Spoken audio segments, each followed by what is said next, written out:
네, 여기서부터는 이제 역사하고 지난 시기의 문학 여러 가지 장르의 발전이 어떤 식으로 연결이 되는지를 한번 마무리를 짓는 차원에서 제가 한번 다루어 봐야 될 것 같습니다. 물론 이제 고시 같은 경우에는 아직 남아 있어요. 그런데 이번 주가 이제 좀 이제 끝나고 여러분 다음 주가 시작되기까지 이제 시간이 있으니까 그 사이 한번 이렇게 하고 넘어가야 될 것 같아요. 여기서 첫 두 차트에서 보시면 이제 빨간색으로 표시된 게 이제 문학에 관련된 것이고 나머지는 전부 이제 역사하고 관련된 것입니다. 뒤에 나온 또 두 차트에는 대부분 문학 현상이기 때문에 특별히 빨간색으로 안 했어요. 다 중요하다는 말이에요. 자, 우선 진시황이 어, 전국 시대를 통일을 하죠. 이게 이제 대략 이 시기, 그러니까 기원전 200년경이라고 보시면 되겠고요. 이 사람이 통일을 이제 중국 역사상 처음으로 하게 되는데 문제는 너무나 가혹한 통치를 펼쳤다는 겁니다. 법가 사상을 기준으로 했죠. 그때 이제 등장하는 유력한 어, 대신들, 신하들이 뭐 여러 명인데 그 중에 이제 승상 이사가 대표입니다. 바로 어저께 배웠는데 어떤 게 있습니까? 예, 간축객령, 그런 거 쓴 사람이죠. 간축객, 서 그걸 쓴 사람인데 이 사람이 음, 예, 사실 이제 어떤 문학의 공헌에는 크게 관여를 했다. 라고 보실 수 있겠어요. 동료가 바로 이제 라이벌격에 해당되었던 한비자인데 한비자는 이제 조난 여러분 보셨잖아요, 그죠? 그래서 이제 보시면은 그때 전국 시대부터 쭉 이어져 오른 어떤 전통인데 최고 지배층한테 가신들이 자기가 글을 써가지고 마치 그 앞에서 이전 시대의 유세가로서 얘기를 했듯이 그렇게 이제 산문 스타일이 정착이 되는 과정을 거치게 됩니다. 어, 임금한테 상소문을 올리죠. 그 상소문에서 자기 얘기를 하면서 이제 의론 관계된 산문이 이제 여기서 이제 완성을 보게 됩니다. 자, 이런 완성 뒤에는 또 다음과 같은 문화적인 문명적인 차원의 일이 있었는데요. 진시황이 이렇게 나라를 통일한 뒤에는 특히 이제 국가적인 차원의 일을 하려다 보니까 부딪히는 게 많았습니다. 우선 수레를 저 멀리 보내려고 하니까 바퀴 폭이 달라가지고 움직이지를 못하는 거예요. 그래서 수레바퀴 폭을 일치를 시켰어요. 그리고 여기서 뭐 예를 들어 가지고 어떤 겁니까? 뭐 나무 어느 정도의 양을 가지고 가서 거기서 이제 건축 사업을 벌인다고 했는데 여기서 가져간 나무가 거기 갔더니 예 다른 식으로 그 양을 재가지고 그쪽 사람들은 이 정도가 아니라 좀 더 많은 나무가 오기를 바랬는데 기준이 다른 거예요. 그러다 보니까 막 문제가 발생하죠. 도량형 통일이 있었습니다. 그리고 중요한 게 한자가 통일되었다는 거예요. 이게 이제 제일 중요하죠. 우리 입장에서는. 한자가 사실은 전국시대까지는 이 지역, 저 지역, 여기, 저기에서 따로 이렇게 만들어집니다. 그래서 똑같은 한자 후대에 와서는 임에도 불구하고 조상이 여러 개가 있었습니다. 근데 그런 것들을 진시황이 한 계열로 통일을 보게 됩니다. 여러 가지를 통일을 하였어요. 자, 그리고 심지어 사상과 학술까지 통일을 시키는데요. 이게 이제 그 유명한 분서갱유입니다.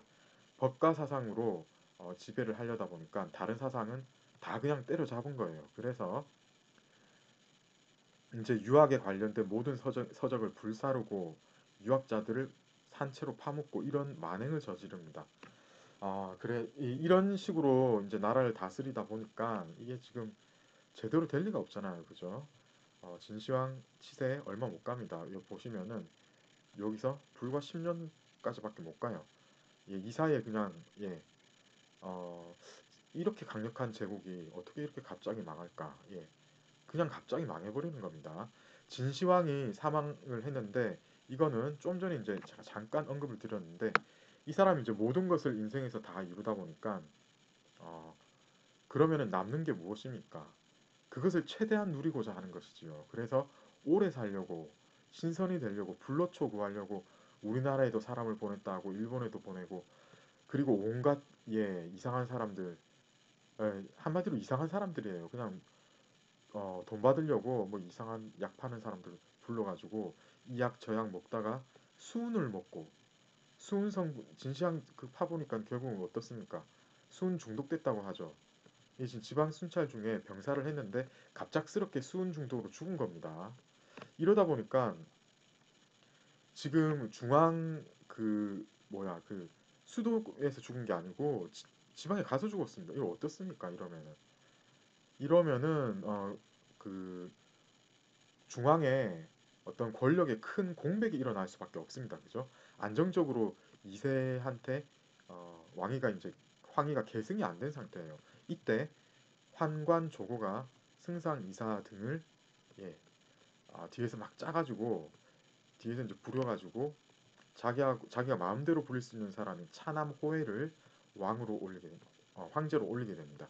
이런 일이 발생을 하는데 이 호해라는 사람은 부소에 비해서 굉장히 좀 자질이 떨어졌어요. 부소 같은 경우에는 여러 계층으로부터 어, 두텁게 신망이 있었던 괜찮은 사람이었는데 예, 그런 사람은 오히려 이제 편지를 써가지고 자결하도록 시켜버립니다. 이제 조고가요. 모략을 한 거죠. 그러면서 이제 자연스럽게 이제 차남인 호해가 계승을 하게 되는데 이 사람은 약간 좀 예, 자질이 많이 떨어져가지고 결국 황위에 오르자마자 주색 잡기에 몰두하게 되고 조고가 모든 것을 장악하게 됩니다. 이 호해마저 결국은 살해시키고 허수아비로 호해의 조카되는 어린애 자영을 올려가지고 이제 지 마음대로 하는 겁니다. 이제 자기 마음대로 하다 보니까 어떻게 됩니까? 저 지방에서는 황간 오리들이 막 설치겠죠. 농민들이 살 수 없어서 반란을 일으킵니다. 그 중에 우두머리가 항고조로 나중에 등극하게 되는 유방 그리고 초나라 왕족이었던 예 누구입니까? 항우가 되겠습니다. 이 두 사람이 끝까지 싸우다가 결국은 유방이 이기고 한나라를 세우게 되는 것이지요. 자 그래서 이제 보시면은 이제 한나라가 들어서서는 여기서는 이제 어떻게 되냐면은 여러분 가이어의 과진론에서 봤듯이 그 당시 여러 유학자들이 법과 사상은 안 되겠다. 이거 이대로 너무 빡세게 하면 안 된다고 지금 막 얘기를 하는 거예요. 어느 정도였냐면 사실 그 당시 남아있는 기록을 보자면은 사소한 것까지 다 기록을 하면서 일일이 다 계측 계량을 해서 세금을 매기고 그렇게 했다고 하거든요. 너무 가혹한 거예요. 우리나라로 치면 예전에 무슨 어, 장발 단속 그죠? 미니스커트 길이 재가지고 금지시키고 한 마치 그런 식이었던 것 같아요. 예, 그러다 보니까 이제 이건 안 되겠다 해서 과진론에서도 이미 얘기를 했고 예, 법과 사상은 안 되겠고 이제 점차 유교 쪽으로 이제 유학 쪽으로 요거는 이제 분위기를 돌리게 됩니다. 그래서 이런 건의를 이제 어떻게 학자들이 합니까? 상소문을 계속 올리게 되죠. 그러다 보니까 4대 문제, 5대 경제는 이런 학자들이 상소를 올리는 문화를 활성화시켰고 따라서 그 이 두 황제를 거치면서 상소문이라고 할 수 있는 여러 정론문들이 어제도 이제 말씀드렸지만 주가 먼저예요. 주, 소, 표 이런 거 있죠. 기억나시죠? 예, 이런 것들로 여러 장르로 분화되게 되는 이런 상태가 나오게 된다. 예, 이렇게 보시면 되겠고요. 그리고 마침내 경제 이후에 무제에 오르게 되면은 사상적인 문화적인 통일이 일어났는데 이게 이제 이렇게 될 수 있었던 거는 이 두 황제를 거치면서 정치, 사회, 경제적으로 안정이 되었기 때문에 이렇게 이제 될 수 있는 여건이 마련되었다. 그렇게 보시면 되겠고요. 특히 이제 한 문제 같은 경우에는 동중서 어제 춘추번노 기억나시죠? 그 사람의 건의를 받아들여서 유학을 정치 이념으로 하되 이것을 한나라 황실의 어떤 정당성을 부여하는 데 복무시킬 수 있도록 약간 조작을 합니다. 도참서라고 연계되었다라고 말씀을 드렸죠. 그리고 유학자들을 양성을 해서 이전에는 어떻습니까? 전국시대에는 제후국들이 전부 지방을 다스렸죠. 그런데 유학자를 양성을 해서 이 사람들을 그각 지역에 군현을 만들어서 거기에 파견을 해가지고 모든 지역에서 황제의 말이 일사천리로 움직일 수 있도록 황제의 말을 듣고 이제 다 따르게 되는 거예요. 중앙 집권이 완성된다는 것입니다. 이 즈음에 가장 중요한 어떤 문학사적인 현상은 사마천의 사기 완성이라고 보셔야 됩니다. 그래서 이제 무제하고는 굉장히 이제 서로 이제 원수의 관계였죠. 어, 무제는 사마천한테 화를 많이 내는, 뭐 자기를 무시하는 것 같다, 뭐 이런 느낌을 받았고, 사마천은 엄청난 형벌을 받아가지고 이 사람들은 서로 원수예요. 그래서 이런 과정 중에서 이제 사마천이 사기를 쓰다 보니까 문체가 어떻다고요? 예, 약간 거칠지만 네, 생동하는 문장, 개성 있는 필치 이런 거 이제 기억나실 겁니다. 자, 그리고 요게 이제 여기까지가 동안으로 넘어가기 전에 서한, 전한 이야기였어요. 그런데 이제 한초로 오시게 되면 여기서부터는 이제 빨간 거 없습니다. 왜냐하면 다 문학에 대한 거고 다 중요하거든요. 한초 같은 경우에는 이제 초사 그리고 이제 소체 요런 부가 유행을 합니다. 왜냐하면 이제 초나라 시기의 어떤 그런 게 이제 계속 이어지기 때문이죠. 이 소체라는 것도 결국 이소의 그런 기풍으로 썼다. 그런 품격으로 썼다. 이소체 기억나시죠, 여러분? 중간에 해가 있고 양 구가 연결이 되어 있습니다. 첫 번째 구가 해로 끝나고 두 번째 구는 해가 없어요. 그런데 각 구가 전부 중간에 조사가 들어간 형태 기억나시죠? 그게 이제 소체인데 요런 게 이제 유행을 했고 이 경제 앞에 여러분 문제였습니다. 4대 문제 황제는 불을 엄청 싫어했다고 사서에 다 적혀 있습니다. 안 좋아했다요. 그런데 경제부터는 이제 불을 좋아합니다. 이때 이제 나온 게 외승의 칠발이라고 여겨지고 있습니다. 예, 외승의 칠발부터 어, 외승의 칠발이 경제식이 이 무렵에 쓰여졌다 아셔야 되고 이때부터 이제 대부가 유행하기 시작합니다. 특히 대부의 전성기는 무제 때인데요. 요 이제 대부의 어떤 완성형이 이제 칠발에서 나오기 시작하고 특히 이제 가장 대부의 전형이라고 할 수 있는 사마상여의 좌우부, 상민부 이게 이제 한무제 때 지어진 거예요. 네. 그러니까 이제 이 시기 되면은 황제가 부작가들을 데리고 그죠? 데리고 같이 어디 가는 거예요. 여기저기 가서 시시콜콜하게 자기의 모든 행위를 기록하도록 해서 그게 이제 부작품으로 남았습니다. 자어부 상민부는 그런 건 아니에요. 그죠? 요거는 이제 사마상녀가 황제한테 잘 보이려고 이제 황실에서의 활동이 있기 전에 미리 적어온 그런 작품들입니다. 아셔야 될 게 자어부를 늘려가지고 요 안에 이제 좌우부가 포함되어 있다. 전반부는 좌우부예요. 후반부는 아주 길게 또 늘렸습니다. 자, 그리고 이 시기에 대보의 전성기인데 뜻밖의 짧은 길이의 부도 등장하게 됩니다. 아마 이게 이제 뭐 항상 반대되는 거는 어떤 것의 전성기에 나오게 마련입니다. 그렇게 생각하시면 되겠고 우리는 이제 왕포의 통서부를 영물부의 어떤 선조격으로 얘기를 하고 갔는데 그게 이제 짧은 길이의 부다라고 보시면 되겠고 오늘 여러분 배운 이 악부관청 이게 바로 한무제 때 만들어진 겁니다. 이걸 아셔야 됩니다. 네, 그래서 교묘가사 이거는 지금 이제 악부 중에 남아 있는 게 교묘가사가 있다고 했죠. 그렇습니다. 그리고 또 뭐가 남아 있어요? 예, 요가 18곡인데 그 중에 우리 오늘 하나 했죠. 기억나십니까? 그리고 민가 중에서 이런 게 남아 있습니다. 이 중에도 한 편을 저희가 읽었습니다. 자, 그리고 이제 동안으로 이제 가셔야 되겠는데 동안이 되면은 이게 이제 약간 좀 문제가 생깁니다. 특히 이제 동안으로 가기 직전부터 이미 외척에 의해서 정치 논란이 발생을 해가지고 음, 서한시대 중요한 작가 사마상의 바로 다음은 양웅 같은 경우에도 감천부에서 사마상회하고 비슷한 한부 작품을 썼는데 뒤로 갈수록 어떻게 됩니까? 요게 의해서 이 사람이 이 부는 좀 안 통하는 게 아닌가 부의 황제한테 끝에 약간 그 뭐야 권계를 하는 훈계를 하는 이런 게 달려있는데 이게 안 통하고 그러다 보니까 다른 식의 부를 써가지고 황제한테 쓴 게 아니라 자기의 어떤 심정을 토로하게 되는 이런 짧은 편폭의 서정부를 쓰기 시작합니다. 그래서 여기서는 이제 무엇입니까? 그 세상의 어떤 어 뭐야 그, 그 세상을 뭐 약간 풍자하는 그런 식이죠, 그죠? 이건 어떤 거예요? 황제를 떠나서 자기는 이제 가난을 벗삼아서 안빈낙도를 즐기겠다. 그러니까 완전히 독립선언을 하게 되는 이런 경지에까지 이르게 됩니다. 이게 벌써 서한이 망하기 직전에 동안으로 가기 전에 이미 이런 현상이 있었는데 여러분 서한 말에 가면은 특히 이제 외척 중에서 왕망이라는 사람, 이 사람은 어느 정도인가 하면 한 나라를 멸망시키고 자기가 자기 나라를 세웁니다. 예. 오래 못 갑니다. 오래 못 가고 한 10년, 15년? 예.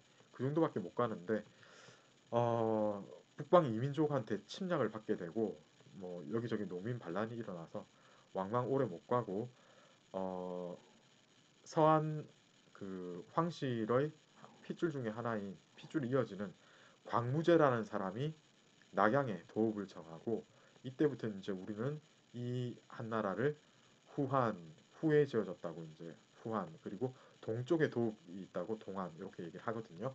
광무제 다음에 명제, 장제 이때 되면은 초기에 이제 반짝 어떤 국가적인 차원의 안정이 이루어집니다. 그러다 보니까 뭐가 나온다고요? 방고의 양도부 그리고 방고의 한서 저술이 이제 나오게 됩니다. 국가의 어떤 힘을 알 수가 있는 거죠.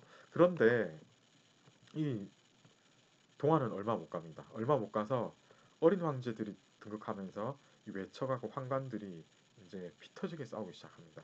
이러다 보니까 부작가들은 장영도 처음에는 이영부를 썼는데 근데 이제 양도부 특히 이제 이영부로 가면서는 이 양웅이 감천부에 시도했듯이 근데 갈수록 점점 더 심해져요.